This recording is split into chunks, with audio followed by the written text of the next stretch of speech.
the first player in NHL history to pull off a UFC move in a fight. What do you think of that slew foot the other day? I thought that was scummy. You think so? Yes, Why? absolutely. Why? Cause for injury. That is a hard surface you're playing on. Lid was already off. I get it. You want to end the fight?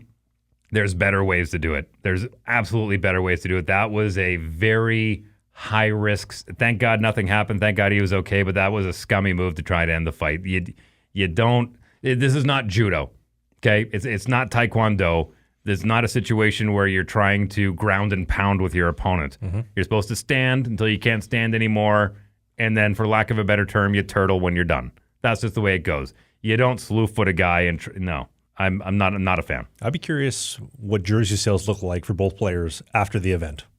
That's what I'd like to know, because I think the average hockey fan watching that enjoys that. Yes, I get it. There's a chance of injury because we're playing on a hard ice surface. The helmets came off. Leave them on. You should be good to go. But for those in the video version of the show, it wasn't too long ago, and this is a very common practice.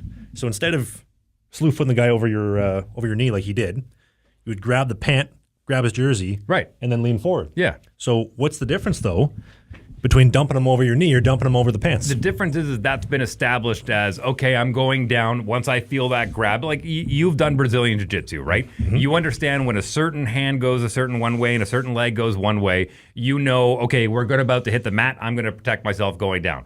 That's kind of been the understanding, but that's unexpected. That could have led to injury. I think under normal circumstances, yes, with how soft the game's going, I think this is a good step in the right direction. Nah, I didn't know. This is not Brazilian Jiu-Jitsu. This is a good old-fashioned punch each other in the face contest. No, seriously, that's what it is. You know what? I miss the old school fights where instead of it's just grappling and hugging it out for a couple minutes and maybe one or two punches go in, the Diamond Hands, Amesbury, Justin Schmidt, the Probert, Domi, let's grab, head down, in the pocket, and see how many we can land, and whoever gets out first gets out.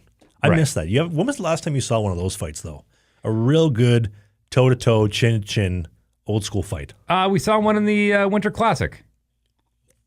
Was that chin-to-chin, though? I don't think that was shot for shot. I'm talking, a lot of it's all the grabbing, the jersey work and whatnot. I'm talking old school, I'll grab you, you grab me, and let's just go. Let's go as long as we can until somebody falls over.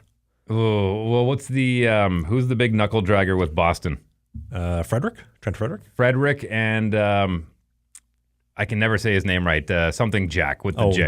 Jack-Eye in Montreal. Yeah, didn't they go? They go at it. They had a pretty good tilt down in the left corner, if I remember correctly. I don't remember that one. I can't remember the last time I saw that. An old school fight like that. I think the last one probably was Diamond Hands, Amesbury. Well, look, you're going to see a lot more of those fights down in the lower rungs of professional hockey because the guys up at the top don't want to give up a paycheck. Mm-hmm. You know what I mean? Like they'll have a fight, but they're going to make sure they're protected and they have a lot of respect for each other to make sure that one of them's not going to get injured, which is why even more so I think that was a scummy move doing the old slew. Hey, more hockey content. It might be old, it might be new, it might be a full episode, it might be a half episode, but you can click these boxes because who doesn't like clicking boxes?